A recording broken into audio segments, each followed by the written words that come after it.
Fringe. What's going on, ladies and gentlemen? Welcome back to The Fringe. Happy Sunday. I hope you guys had a wonderful weekend. I hope you guys stayed warm and stayed inside. I know in Calgary, a lot of the snow melted, so it's actually good to see that take off and kind of get a break. It's been a busy week in this house. It's been absolutely crazy. I hope you guys are doing great. Hit me up with a roll call. Let's do a roll call. Let's just start right off the top. It's always fun to do. It's always fun to get everybody involved. Jump in. Let me know where you're watching from, and let's see if we can hit every province in the country tonight as everybody piles in for the live stream, and we begin the weekly wrap. And we're going to go over everything that took place this week. I'm going to talk a little bit too about what's coming up this week as well, because boy, this week's going to be nuts. We got some interesting things developing in the House of Commons that I want to get into. But while we're waiting on that roll call and while we're getting into that, I am going to remind everybody while people are coming into the stream, I'll probably do it again throughout the stream. But again, guys, try and be patient with me. We don't do sponsors on this channel, at least yet. Well, we got to pay the bills. So, and a lot of people keep telling me they're unaware, even though we announced this in our other video. So I guess I'm just kind of advertising for myself at this point. Unacceptable Fringe Books is live. If you've bought our books in the past from Amazon, a lot of people tell me, I don't want to go through Amazon. I don't want to support Amazon. Well, good news. You can now purchase our books online from unacceptablefringebooks.com.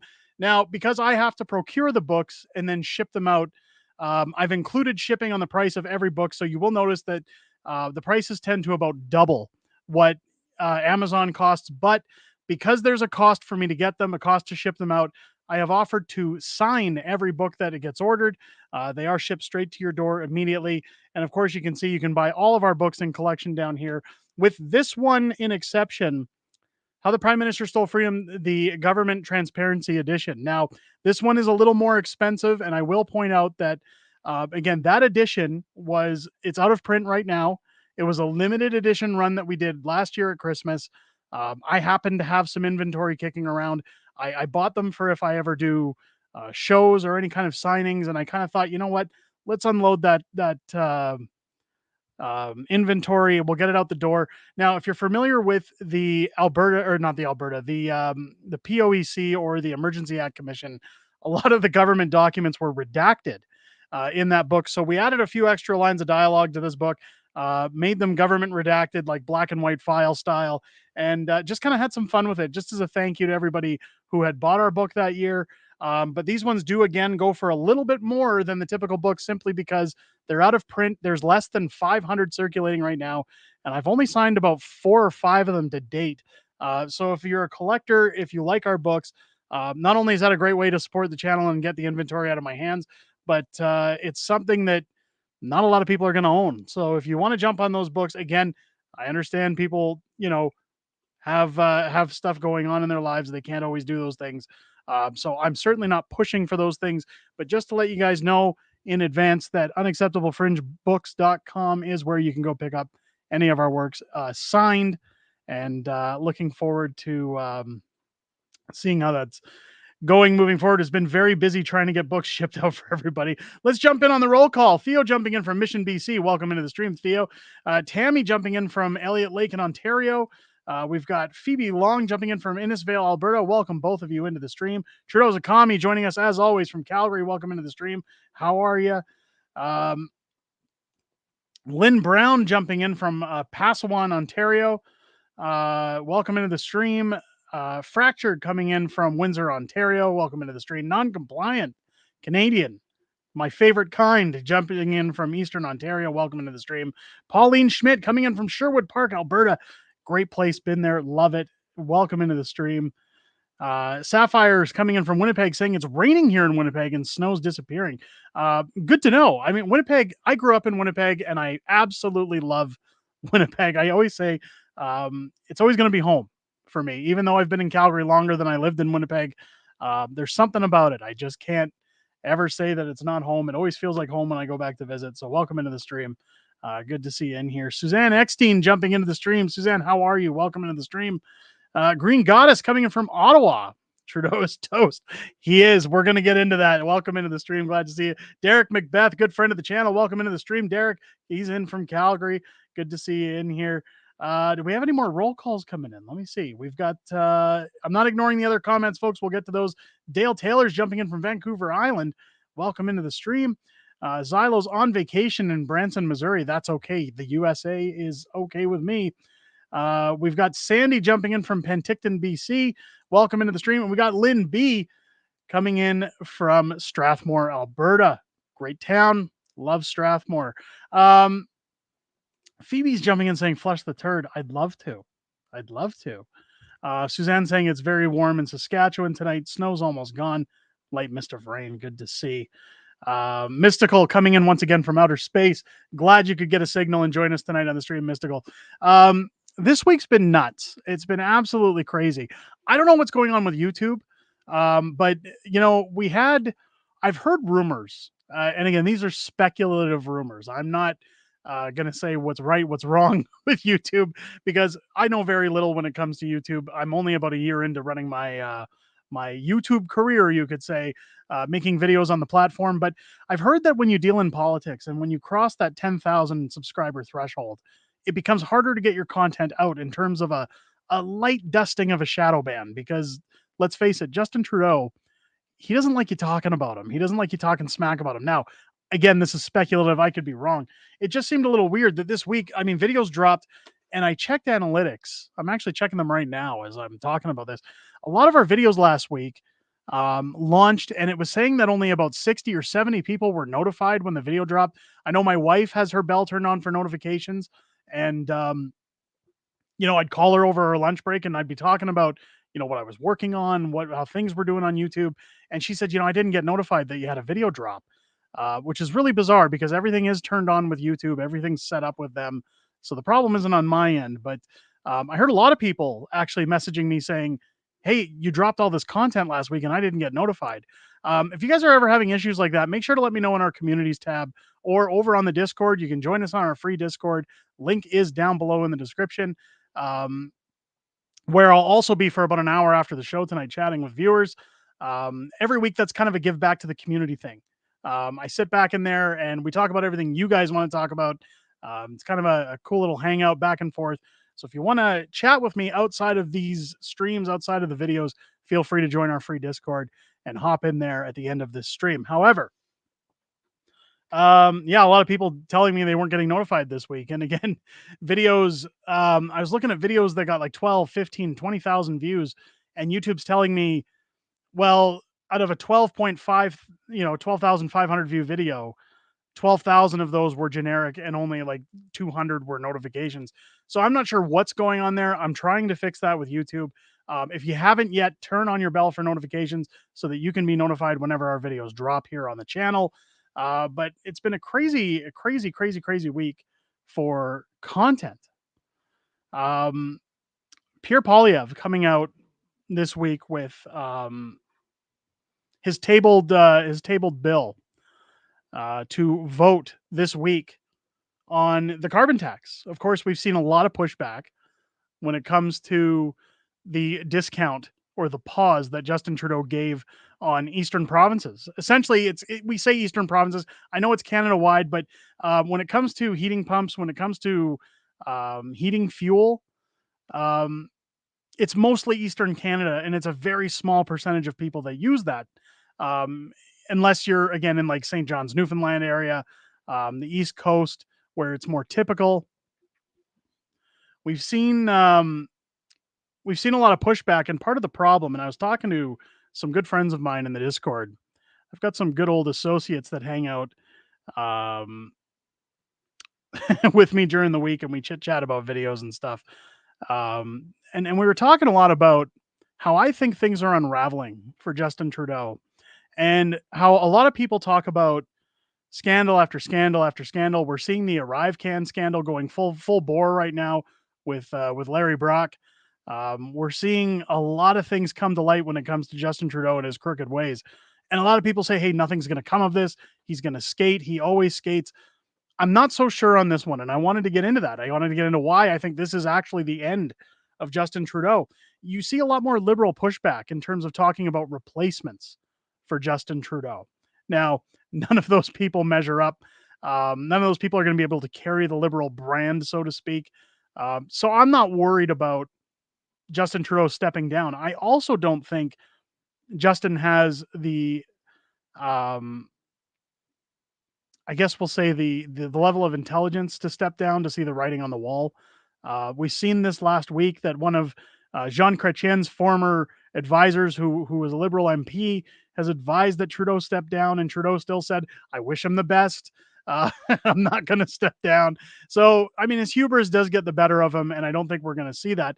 But where I think this is going to be the downfall of him is the biggest mistake that Justin Trudeau made, that I still believe he's made in his entire career, is that over the last 8 years, he's pushed and pushed and pushed on this climate stuff. He's made our lives very difficult when it comes to taxation. We all know taxes are theft. And and he's always talked about how it's so important that we measure up to the Paris Accords, that by 2030 we hit this zero carbon initiative, that we pay our taxes to change the weather, that the arson that went on over the summer is somehow the climate, it's the planet burning. um there's no need to get into all of that, but the problem here is that as soon as he comes forward, when there's insurmountable pressure to discount heating fuel and find a way to discount heat pumps for those on the East Coast, he essentially is admitting that everything he's been talking about for the last 8 years in terms of a climate crisis is bogus. And we know that now. I mean, we've all known it. Let's be honest. I'm not saying like, holy crap, it's bogus. We've all known. But it makes it the elephant in the room, so to speak, that, hey, if he's willing to put a pause on that, especially when he wrote the process of these taxes saying that everybody would be charged um, the same rates, everybody would pay their equal share. As soon as you discount that, you're not only going against that agreement, but you're saying that if you're going to pick and choose who gets what, well, then it's not really that necessary, is it? And we've seen that now with just about every province pushing back.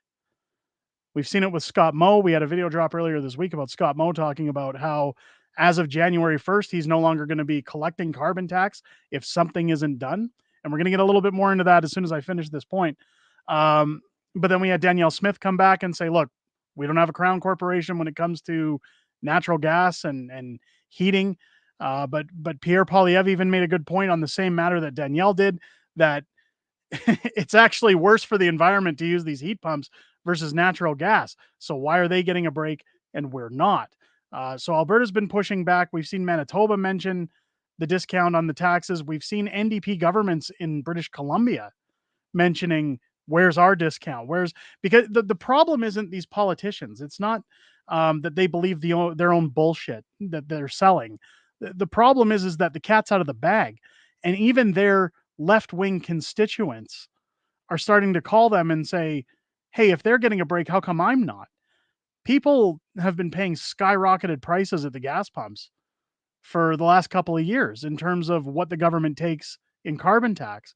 We've seen it on our home heating bills. We've seen it pushed on to us at the grocery stores. We've seen it. I mean, Justin Trudeau and Jagmeet Singh love to blame grocery store owners and say it's all their fault that you're paying so much when when when you go to buy your food, but it's the carbon tax that's being pushed back onto the consumer that's covering those costs. And at the end of the day, it doesn't matter what side of the fence you vote on, people are mad, saying you can't discount one group and say that it's not necessary for a couple of years, but the rest of us just shut up and pay. So he's really put his foot in his mouth big time with this. And the reason I say so is because when Scott Moe comes out, now, do I think that it's going to reach January and he's going to have to stop collecting carbon tax? No. I don't think we're going to get to that point. And the reason I think that he gave till January is because he knew, like, these guys aren't stupid. They know for a fact, as soon as one takes a stand and another joins, it's only going to snowball and the pressure is going to be insurmountable. I mean, we've even seen Doug Ford come out and say scrap everything. Um, but as soon as Pierre Poilievre comes out and states, I'm going to table a bill that allows Canadians to vote on whether or not they want to continue with the carbon tax. This is when we talk about politicians playing 5D chess or whatever you want to call it. This is where he's locked Trudeau into a stalemate, into a checkmate. If any of the NDP, if any of the Liberals stand up and say, no, we're going to keep the carbon tax, we're not going to pass your bill, we're not going to vote you through, they've sealed their fate. Their jobs are over. And people will say, well, Jagmeet Singh just wants to, suckle Trudeau's teat until, the next election so he gets his pension. That may very well be so. But there's so many members of the NDP that are sitting in the House of Commons right now that are MPs that want to get reelected. They want their pensions. They want their paychecks to continue. They don't want to go down with a sinking ship. And if any of them back Justin Trudeau at this point and say that the carbon tax is viable, their job is essentially gone. Their representatives, their constituents will not vote them back in. It's a death mark. It's suicide. So what Pierre Poilievre has done is he has cornered both of those parties by saying, you either agree that this tax is useless and you allow Canadians the right to decide, or you turn it down, you keep stealing our money, and I'll get a majority government because no constituent will vote for an NDP or Liberal seat in the next election if their riding says we're going to keep charging you money. So he wins no matter what. This is a move for Pierre that no matter what happens, he wins. Even tomorrow, if they vote and the NDP don't do what they say they're going to do and support this bill, they're all out of a job. And it's going to be very simple for Conservatives to pick up seats in those ridings, to say to their voters, hey, look, we wanted to get rid of the carbon tax. You could have been saving money for the last 2.5 years, all the way up to 2025. And instead, your MPs decided to shoot down that bill.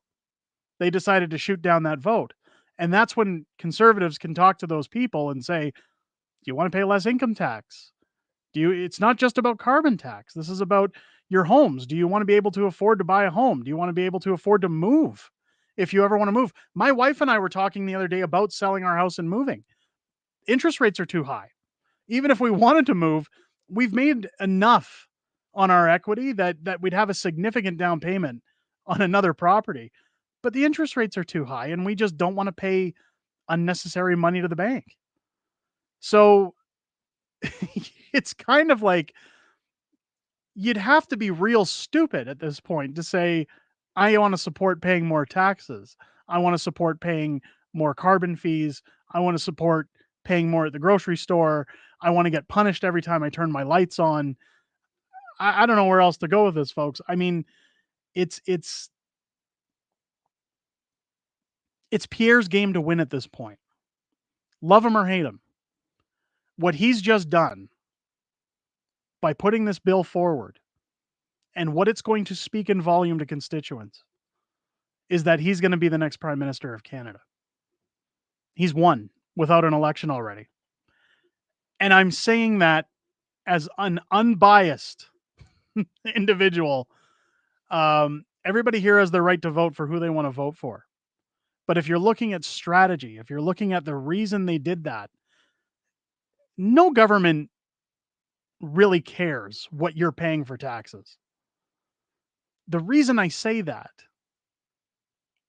and the question you have to think about, no matter who you support, when was the last time somebody in government said, we're going to eliminate this fee, this tax, we're going to give back power, we're going to get rid of this rule that we said we needed and let you guys get back on with your lives? I've only seen it a handful of times with Danielle Smith, where she says, we're going to lower taxes in Alberta and we're going to put through a clause that no one's allowed to increase it unless you want to vote on a referendum. Power goes back to the people. Income tax was established at the end of the First World War. Conservative governments collect income tax. Liberal governments collect income tax. NDP governments collect income tax. PPCs collect income tax. Independents collect income tax. It doesn't matter who it is. That's what I'm getting at. Pierre Poilievre doesn't care what you pay in taxes. He doesn't care. And what I mean by that is they're going to do what's right for them to secure their jobs. They're car salesmen. This is their job.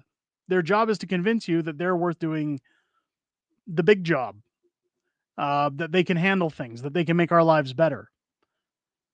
I'm not saying that Pierre doesn't care about axing a carbon tax. I'm not saying that Pierre doesn't care about, bringing home more money for people. What I'm saying is when it all comes down to numbers on paper, what they care about is securing their jobs.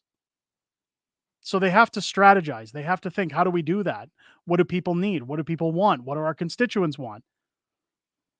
And if they follow through with those things, those are great. I'm not saying that they're not going to follow through with them, but I'm saying if somebody goes to Pierre Poilievre tomorrow and says, I'm paying 30% income tax, he might say, okay, I'll look into it. And 5 minutes later, he forgets about it because it's not his problem.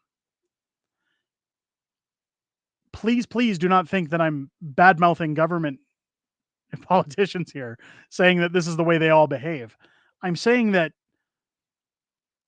when you go to a rally, when you go to vote, they love you.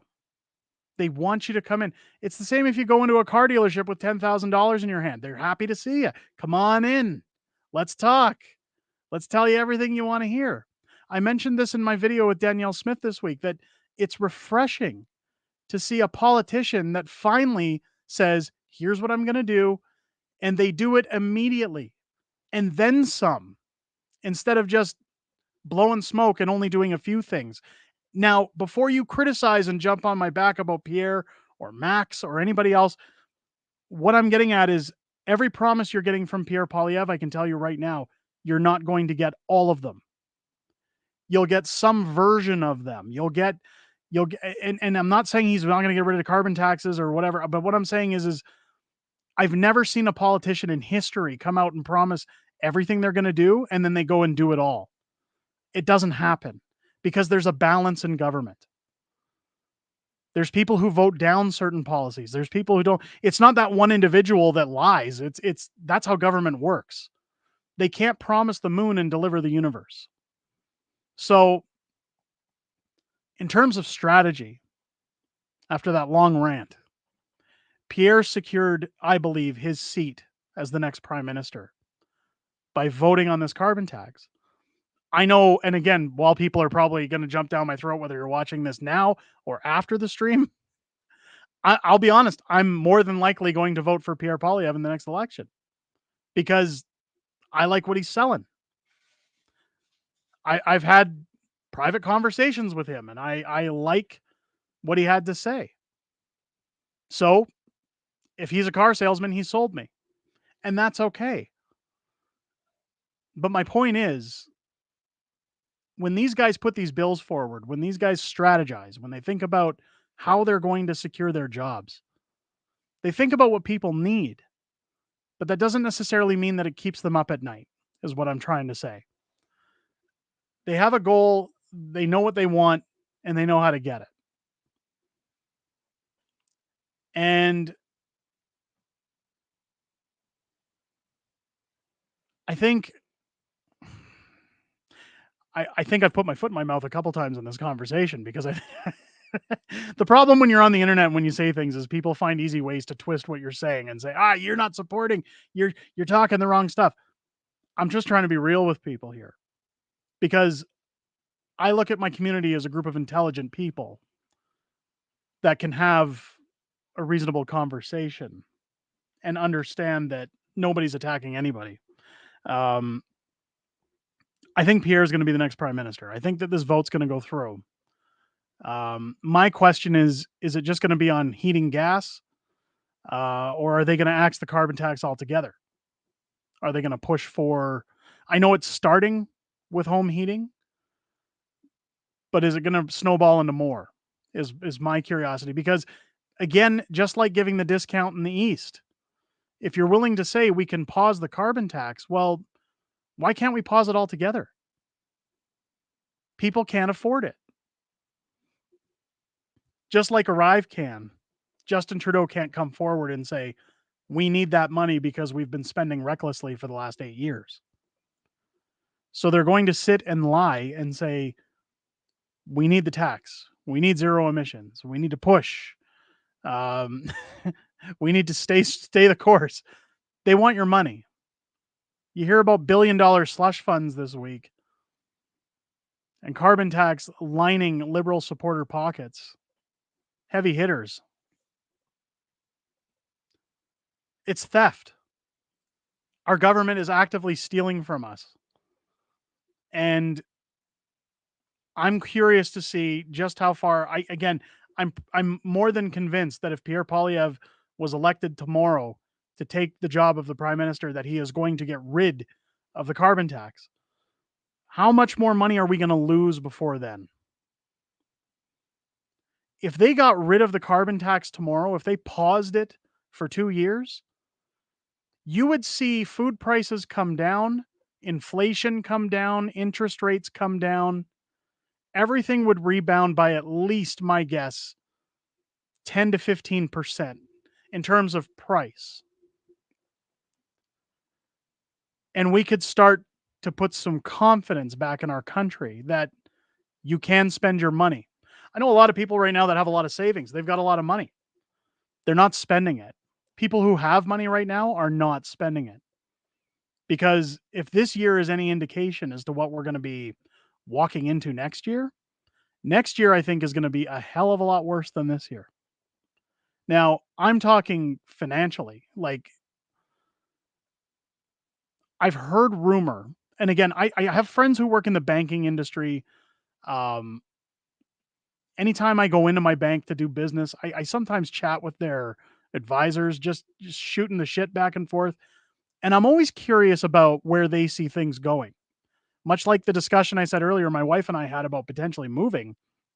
I asked them, when's going to be a good time? When are interest rates going to start to decline a little? When are we going to see this happen? And they've said projection wise, they're thinking you're going to start to see things come down maybe towards the fall of next year is what they're predicting. Now, Justin Trudeau could screw the country between now and then, and it gets worse. But they said they think it might come down a couple of points by fall of next year. These are strategists at Alberta Treasury Branch telling me this. And a friend of mine who's worked in finance for close to 20 years.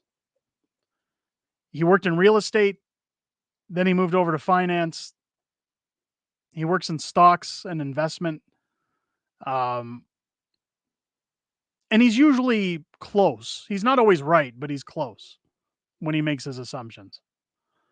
Um, all I can say is it's going to be interesting to see where we end up next year. It's going to be interesting to see where the world gets us, where we end up, and what this vote tomorrow is really going to do.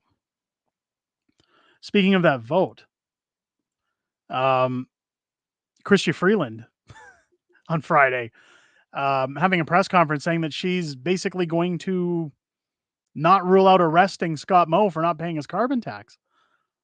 This is the person that's going to be in charge of the country if the prime minister steps down. So when everybody's putting out their Trudeau must go hashtags and pushing for him to resign, I don't want him to resign. I know what clown I'm getting when he does what he does. I don't agree with him, but I don't want Chrystia Freeland in charge of this country until 2025. There is no way in hell she could manage this country. This is the same woman who chuckled and laughed when she was talking about freezing the bank accounts of people who donated to the truckers. And she's now talking about locking up a premier for doing their job, for looking out for their constituents. I believe Scott Moe has ground to stand on when making that decision. I think there's multiple things that went on when he made that announcement. Again, I believe that him and his people firmly looked at things and said, look, if we kick up enough dirt, other provinces are going to band together. More constituents are going to call their MPs. There's going to be a very volatile push towards the carbon tax being paused for everyone. So they gave it until January. because they knew they'd get support. Or or Scott Moe looked at the contracts that were done up with his lawyers and his team and advisors and everybody else, and they said, "Look, Trudeau's in violation of the agreement because he's giving a discount to one group of people when it clearly states they're all going to pay their fair share." They may have loopholes. The problem when you go to court with the federal government is there's a cost, and that cost again gets pushed on to people who live in Saskatchewan. The government could punish people in Saskatchewan while dealing with that. There could be extra fees, extra charges that don't involve a crown corporation that Scott Moe has his hands tied on. It could cost him his job, but he took that risk. I think it's going to pay off. I don't think he's going to have to worry about going to jail. It just shocks me a little bit. I don't want to say too much because nothing shocks me when it comes to Chrystia Freeland or Justin Trudeau anymore. But it shocks me a little that she has the stones to get on television and talk about locking up a premier for not collecting tax for the federal government, that they've been caught on multiple occasions to know that they're spending it on things other than the environment. It's insane. I've been ignoring the tax here. Um, let me scroll back a little and try to catch up with you guys. I apologize. That was a long rant. Um, Wild Edibles coming in. Welcome into the stream. I'm worried about the actual natural land. That's what we need to save the world. Well, the problem is that we live on the land. We need to use the land and utilize it. Again, people talk about things like oil and gas in Alberta. You see guys like Leonardo DiCaprio and James Cameron come here, Jane Fonda, and they all, oh, look how terrible it is. Look at, they don't understand the process that when you're fracking, for example, my wife has been in that industry for over 20 years. And I've gone to multiple Christmas parties where I talk with engineers. I talk with people who work up near Fort McMurray, who have worked on multiple sites that plan sites. And you can see sites that have, been thus completed where they've moved on from fracking. Most times, I'd say 99.9% of the time, they leave that land in better condition than how they found it. We've seen the government trying to shut down oil servicing going on grounds that were actually a wildlife preserve, and saying that that was the reason they had to shut it down. Um, the land is left in better condition. As long as you have respect for the land, you still have to have the ability to say, we have people on the planet that need this stuff. And if we're going to use it, we're going to find the best ways to do it without screwing everybody.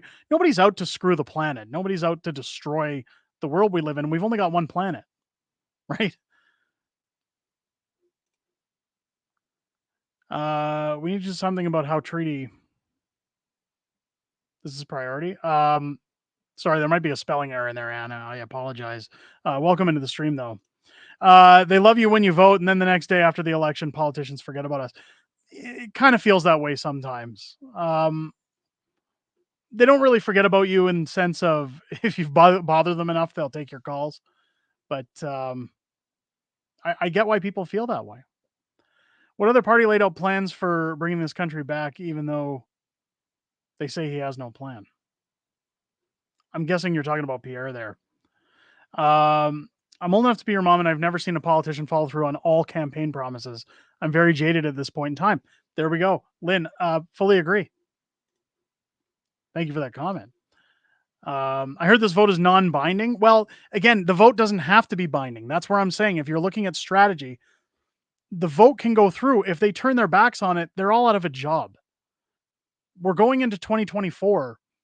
We're going to be a year and a half away from an election. They're less than 2 years. I shouldn't say a year and a half. We're going to be less than 2 years away from an election. They're done. I don't think it's an option of whoever one should vote for. Pierre appears to be the less corrupt. Yeah, that's how I feel about it.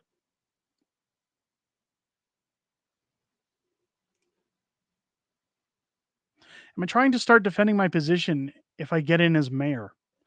I'm assuming you're gonna say you're asking about, um, am I gonna feel the same way about things? Look, the whole reason I'm running for mayor of Calgary is because I don't like what politicians are doing with this city, and I'm not a politician. I'm not getting into bed with politicians in this race. I have gone to independent businesses. I've gone to um, friends in higher places that know people with money and said, I don't want to run giving anybody promises or backdoor deals or um, dressing things up for people. I am a average citizen of the city running for a position that is too corrupt for those who have spent their time in politics. People in politics abuse their power. I'm not interested in that power. What I'm interested in is making things affordable in my city, lowering the vacancy rate in our downtown core and promoting business, and making sure that people can afford to live in a city that's not only upkept and looked after, but has crime handled, their drug issues handled, um, and know that any taxes they're paying are going to good places. Jody Gondek this week, if you've been watching our content, put through $2.2 million for a sculpture that looks like a splash of water at a time when people can't even afford to pay their bills. And I seen people in the comments, oh well, so much of the city budget gets allocated to art automatically. I want to get in there and say that has to stop. No more. I love artwork. I'm not dissing artwork. What I'm saying is we don't need to spend $2.2 million on it when that could be allocated somewhere that's needed. We're about to go into a very cold winter. How about renting out a vacant hotel, like an empty, shut down hotel, and get city staff in there to make sure people have somewhere to sleep at night? Anything. You could buy a lot of meals with $2.2 million for people. You could find a way to put that into other funds so that businesses could get a break on their taxes, residents. And I'm not just talking about an art sculpture. I'm talking about if $2.2 million is going to be wasted on an art sculpture, what else are they wasting money on? What if I got in office and found $30 million that was being wasted unnecessarily on studies, on art, on extra staff that are unnecessarily needed? I want to do what you see in what's called a violent takeover of a company, where I go in there and clean house and get efficiency experts in there and start saying, what do we have? What do we need? And what are we paying for that is just absolutely useless to this city? Get rid of it. Get it out the door. No more woke policies. No more woke bullshit. The people of this city have a right to live in it and live a proper lifestyle. I'll defend that until I go in my grave. But as soon as I've done my job, I'm not going to sit there and suckle the teat of power. I'm going to do my job. And then as soon as I find somebody to run against me or run in my position that I feel is worthy of being the mayor of Calgary, I'll leave because I'll be done. I've done my job. Guibo says he'll resign if they lose the vote tomorrow. Oh shit! If that's the case, goddamn, get him out of there. I don't know how the food set prices could go down. You can't take back taxes already paid to bring the price down. Um, there'd be pressure on the stores at that point because the stores, look, retailers wouldn't have an option to sit there and say anymore, well, we have to charge all this money. Because like anytime you go to a retailer right now and say, why is it so expensive for food? Every time they say, well, it's the carbon tax. It's all these charges we have to pay in logistics and shipping and everything else. They wouldn't have an excuse. Former finance minister quoted 16%. There you go. I think I said 14.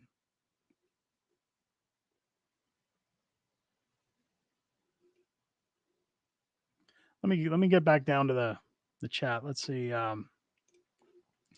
Gonda can brag to her friends, I built that. So there was a mayor before Nenshit.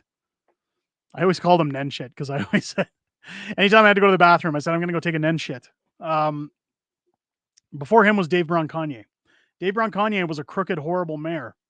I didn't vote for him.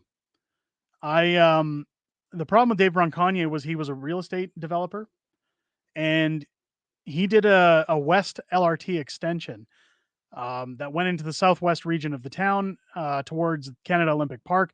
Now, I have no gripes with a West LRT extension. I think that the more people that move to the city, the more the roads get congested. You need alternative measures to get people into the downtown core. So I was all for the West extension. The problem with Dave Brown-Kanye is I believe he was the one who put through the okay on the infamous Peace Bridge in Calgary that cost millions and millions of dollars. And I think it came from either Italy or Switzerland. Um, and again, they're bringing it from some big fancy architect and stuff. What is the problem with using engineers and designers in Alberta? What's the problem with using our own people to boost our own culture and say this is who we are? This is I would much rather have a city where people come to visit, and Calgary is a city where people come from all over the world to visit. They come for the Calgary Stampede. We're a very diverse city. We have an amazing zoo here. People come here for a lot of different things. Anytime they're going out to the Rocky Mountains, Calgary's usually their stop on the way in. I would rather have a city that has beautiful artwork and structure and architecture that people go, wow, this city is gorgeous. And you say, and it was all publicly created. We support our own artists. We look after our own communities. This is all done by people who love this city, who care about it. So it's not just a piece of art, it's an expression of how people feel about their town. That's what I want. I don't want to pad people's pockets. I don't want to develop shit to make real estate people happy. And that's the difference again as to why I'm running. I'm just a guy who's put out some funny books and sits on YouTube. I've had to decide, do I pay my electric bill or feed my kids? I've had to decide, can we afford a car? Can we fix our car, or do I find a way to tinker with it on my own time? You know, I'm the same as everybody else in this town, and I've had enough.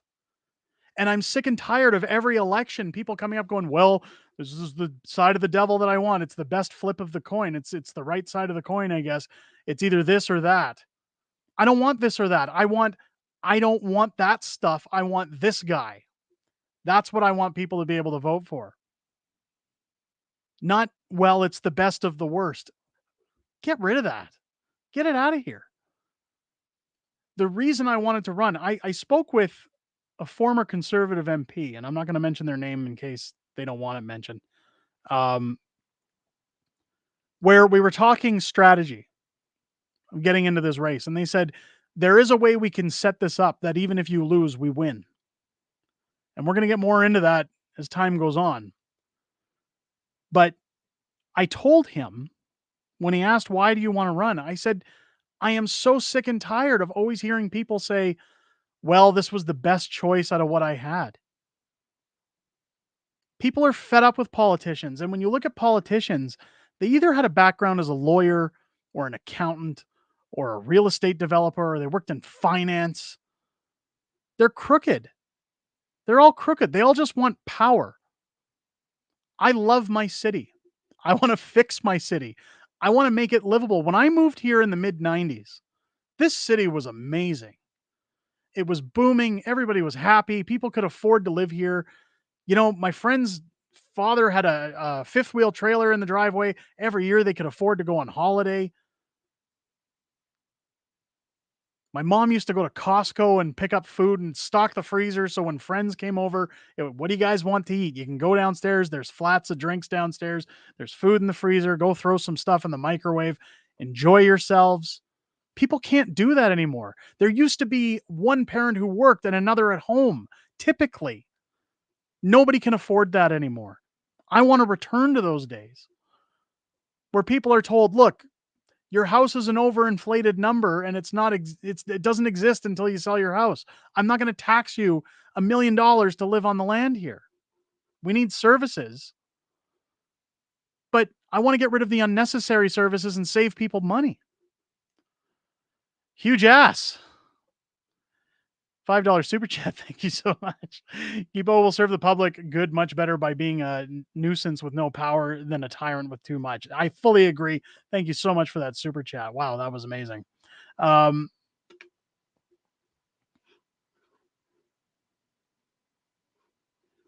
It's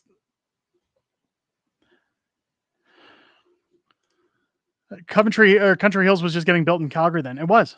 I remember that. I remember a friend of mine moving up there just after high school, and it was just getting built. They were just getting their retail in. Anyway, the point of Calgary is the reason I want to run, and what I said to this conservative MP is to show other people in other cities, if it takes off, that you can do this too. Anybody can do this. The guys who run for a mayoral seat or city council or any organization like that, any job like that, there's no criteria. There's no you must have these qualifications. It's not like when you go to apply for a job and you have to give a resume and say this is what I'm capable of doing. You have to have support. You have to have good ideas. You have to have a team of people behind you that agree with your ideas that are ready to help you. But if the world had more people that instead of grumbling about all their frustrations with government started saying, you know what? The only way to change this is to do it myself. More cities could have more power. Jordan Peterson lit a fire under my ass when I spoke to him and he talked about this, where he said, if you start at school boards, if you start at PTAs, if you start at organizations in the city and community groups, work your way up to council, work your way up to the city. Municipal level of government handles more things that affect people than provincial or federal. And he says if you can change things at a municipal level, you can change things provincially and you can eventually change things federally. If everyone were to do it. And I keep saying over and over again, um, we need more people running in town that are like-minded for counselor positions on city council so that you have like-minded individuals that don't want any bullshit.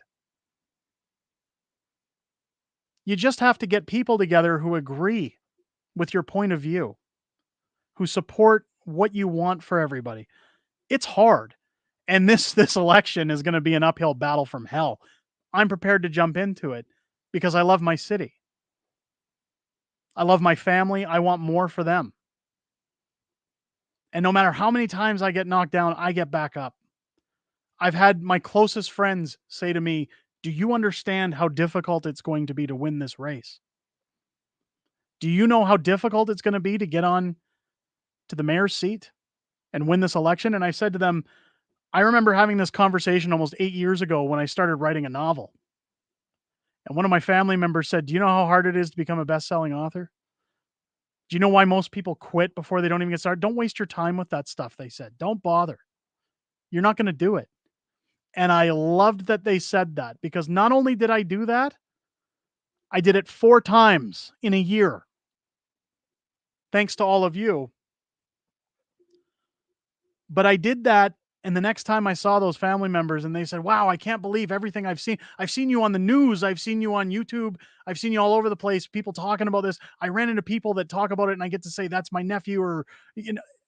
And I sit there and say, "Yeah, and remember when you told me that, do you know how hard it is?" Doc Brown said in Back to the Future, "You can achieve anything if you just put your mind to it." And that I don't want to turn this into a motivational stream, but the point is, if I say I'm going to do something, I do it. And it's not to prove anything. It's not to get people's respect. It's not, again, as I said in my mayoral video, I don't do it as an ego boost or for a paycheck. I'm doing it because if I say I'm going to do something, I commit. And I realize that challenges are out there for everybody. There's challenges probably in your job when you go to your job every day. There's challenges in your marriage. There's challenges in a relationship. There's challenges with your children. You get through them. You figure out a way to get past them and kind of pause like the old Zach Morris style and say, what do I got to do? What do I got to do to keep moving forward?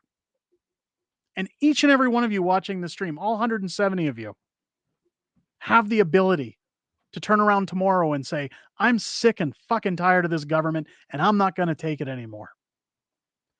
With the internet, you can reach so many people, so many like-minded individuals. Look at this channel and what we've done in a year. 11,200 people that are all like-minded, that all agree with one thing. Fuck Trudeau. Imagine what we could do if we had 100,000, 250,000, a million, 30 million, right?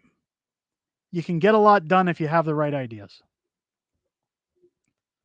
So that's the attitude that I'll defend taking a mayoral job.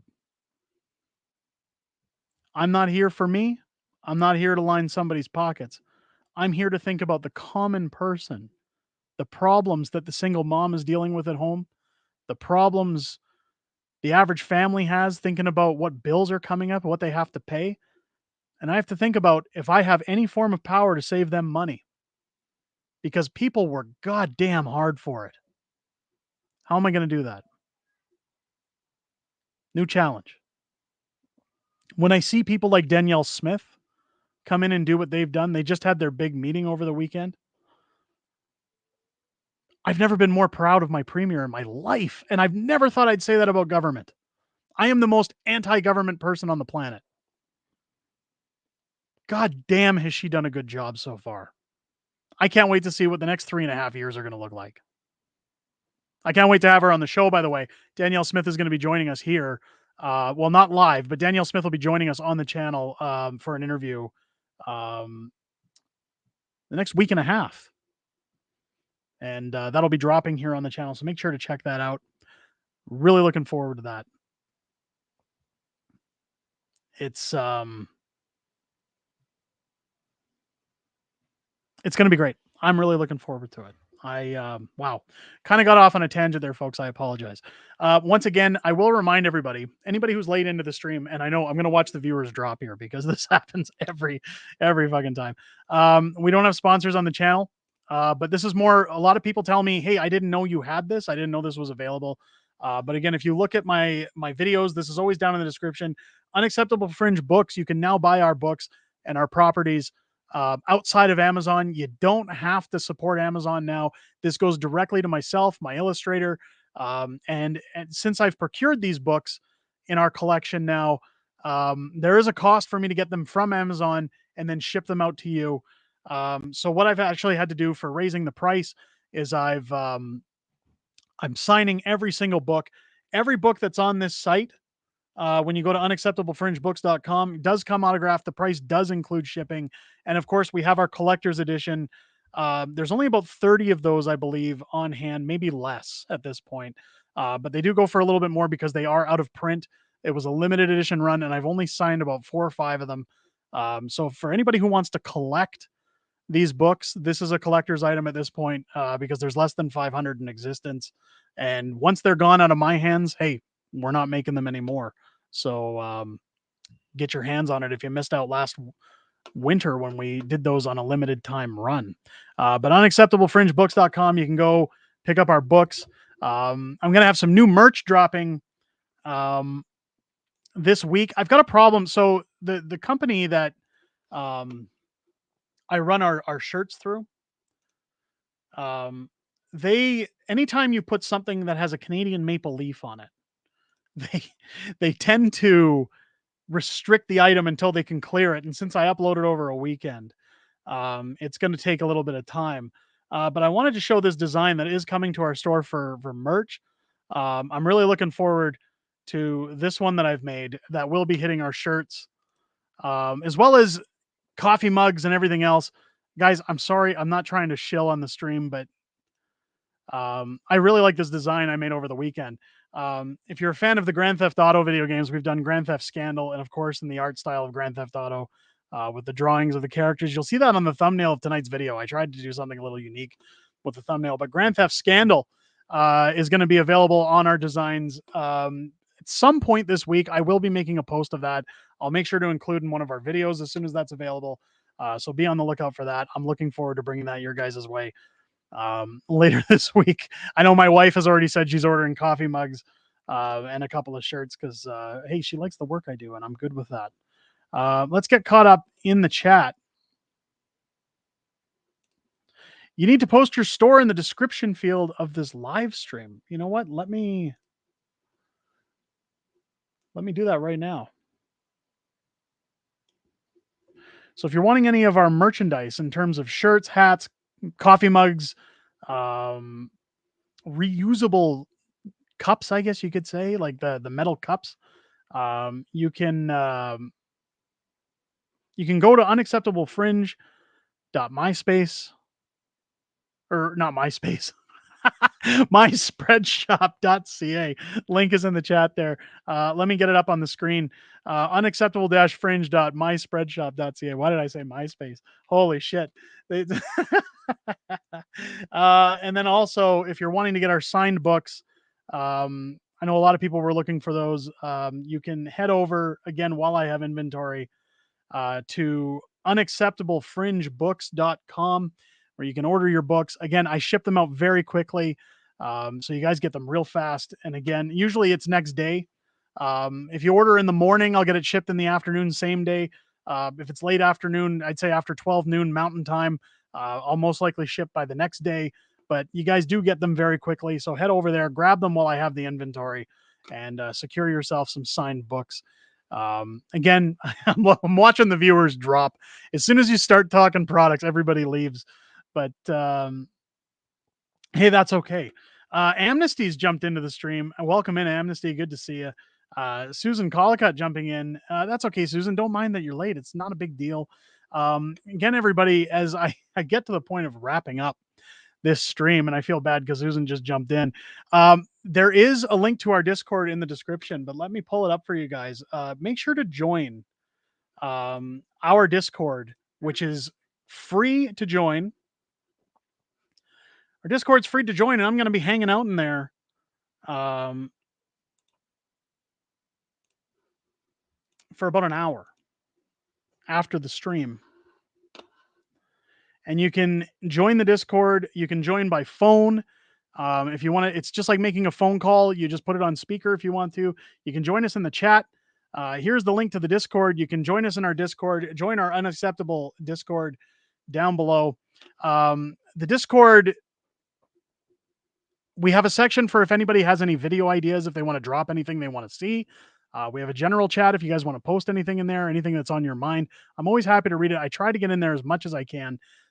We have a meme section, which I'm still letting it build, but very soon we're going to start doing a roundup of some of the best memes when we start these streams on Sundays. I'm looking forward to that.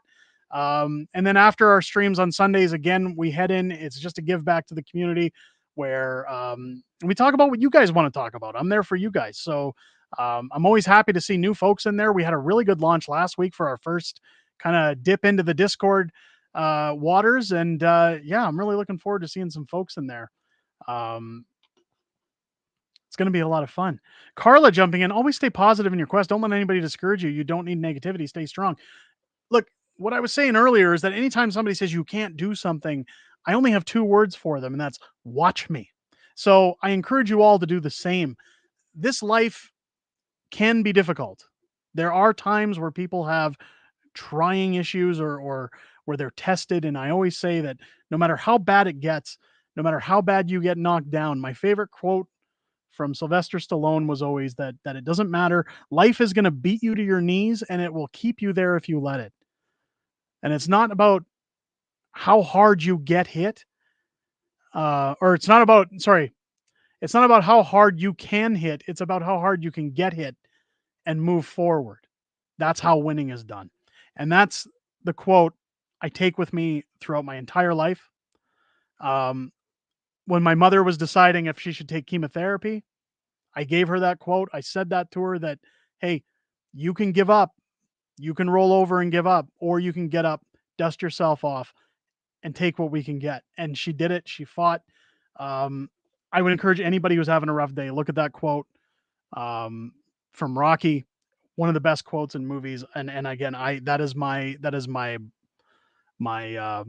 guiding light anytime I have any doubts. So keep your heads up, folks. And you should generate a new Discord link. It says the invite's invalid. That doesn't make sense. Let me grab that right now.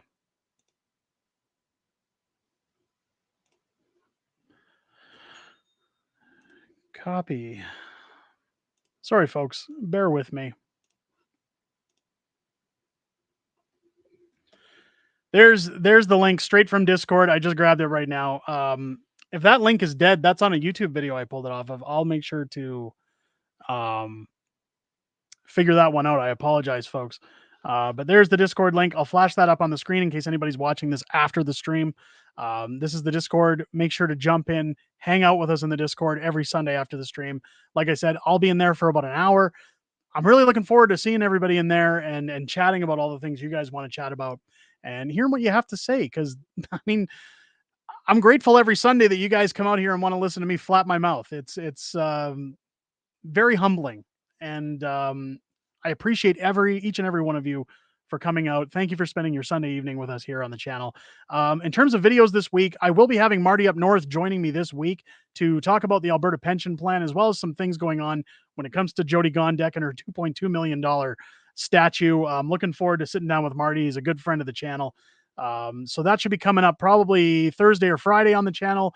Until then, we'll be discussing a little bit about this vote that's happening tomorrow with the carbon tax. As soon as that drops, I'll have a new video for you guys and everything that develops there on in. I'm going to cover a little bit more of the Arrive scam that's going on as we get into that committee a little bit more this week. And I'm just looking forward to bringing content. Just a reminder, folks, as our videos launched last week, YouTube was telling me only about 70 people on average were being notified. If you haven't clicked on your bell for notifications, make sure you turn those on so that you're getting notified every time we drop a video. I have content now every Monday to Friday, and depending on what's happening in the news cycle, we can have 2 to 3 videos a day, and I really don't want you to miss any of them. So make sure you hit that bell for notifications. Again, thank you to everybody who popped into the stream tonight. Thank you again to Huge Ass, my huge ass, for the $5 super chat, and for everybody who supports the stream just by being here. If you haven't hit the like button yet, make sure to hit the like so we rank up in that algorithm, get the word out that this video is worth taking their time to watch. And I'll see you guys this week in the content section. I'm looking forward to reading your comments. I hope you guys had a great evening and have a great week. Stay humble, stay happy, stay safe. I'll